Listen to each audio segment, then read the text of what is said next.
Helping enforce the law in the largest area to police in England requires highly trained specialists with a nose for the job. Devon and Cornwall's dedicated dog unit assist in searching for lost ramblers in the vast national parks, sniffing out drugs and explosives along the area's dramatic coastline, and work closely with their handlers. Good. But carrying out these tough tasks requires a dog with a specific type of temperament. Acting as the gateway to Devon and Cornwall is the ancient city of Exeter. Situated on the River Exe, its Gothic cathedral presides over pockets of cobbled streets and medieval architecture. Like many UK cities, overall crime here is higher than in the surrounding area. But some new recruits may put pay to that, as Exeter is also the home of police dog breeder extraordinaire Paul Glennon. My passion is seeing dogs develop and become operational police dogs and go out there and do all the wonderful jobs that they do for the force and the public. Paul has an undying passion for his job, stemming from 20 years as a police dog sergeant. So there's Harry, that's my very first police dog. Through here, it's my last police dog, Spud, probably one of the most successful dogs ever in National Police Dog Trials. He won 5 consecutive championships. This award-winning pedigree means Paul is the perfect person to breed the type of dogs Devon and Cornwall police are after. Shall we go through and see the new batch of crime fighters?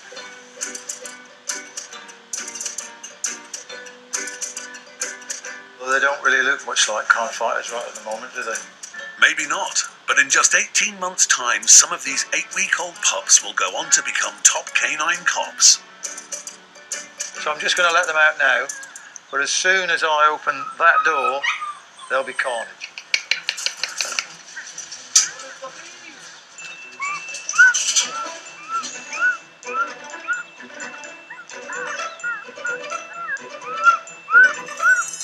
As Devon and Cornwall don't have the resources other forces around the country have, they've developed a unique way of rearing these new recruits.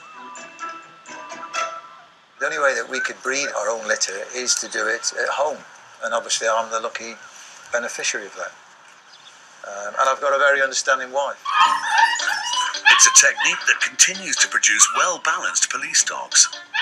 The advantages really are that they're growing up around all the household items, they're getting used to all the household noises, and they're just growing up very much like pets. But when it comes to the new pack of hopefuls, Paul has a tough decision to make. The most difficult thing for me now with this litter is that we only need to have 6 puppies to go forward to the programme. 3 of the guys I'm going to have to release, and that is going to be extremely difficult to do that. Over at Devon and Cornwall's headquarters on the outskirts of Exeter, Paul intends to assess the puppy's behaviour. So today will be the final stage in selection of my final 6. This is judges' houses for police pups. With 6 puppies already passing the trial, Paul still has 1 young recruit left to test. This is Blue Collar. Judge Paul has brought in a crack team of police dog handlers to help him make the tough decisions. We'll be looking at their general confidence, their general play drive, their determination. First up for Blue Collar is the mental stability test. Will she fight or flight? Okay, Gray, let him go.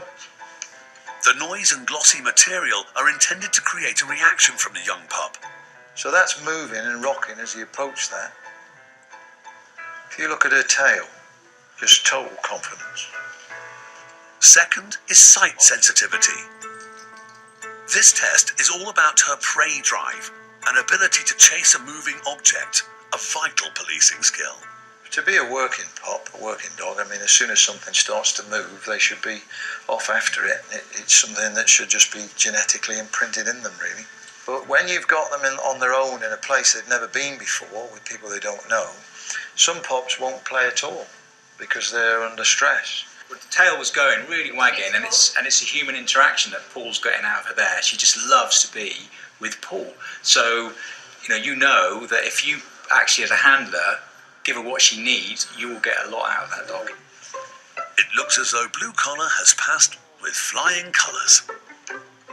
Well, you've given me a problem, girl. She wasn't one of the 6 that I'd sort of earmarked. You've done very well indeed. She's forced her way into the 6 now, which is now 7.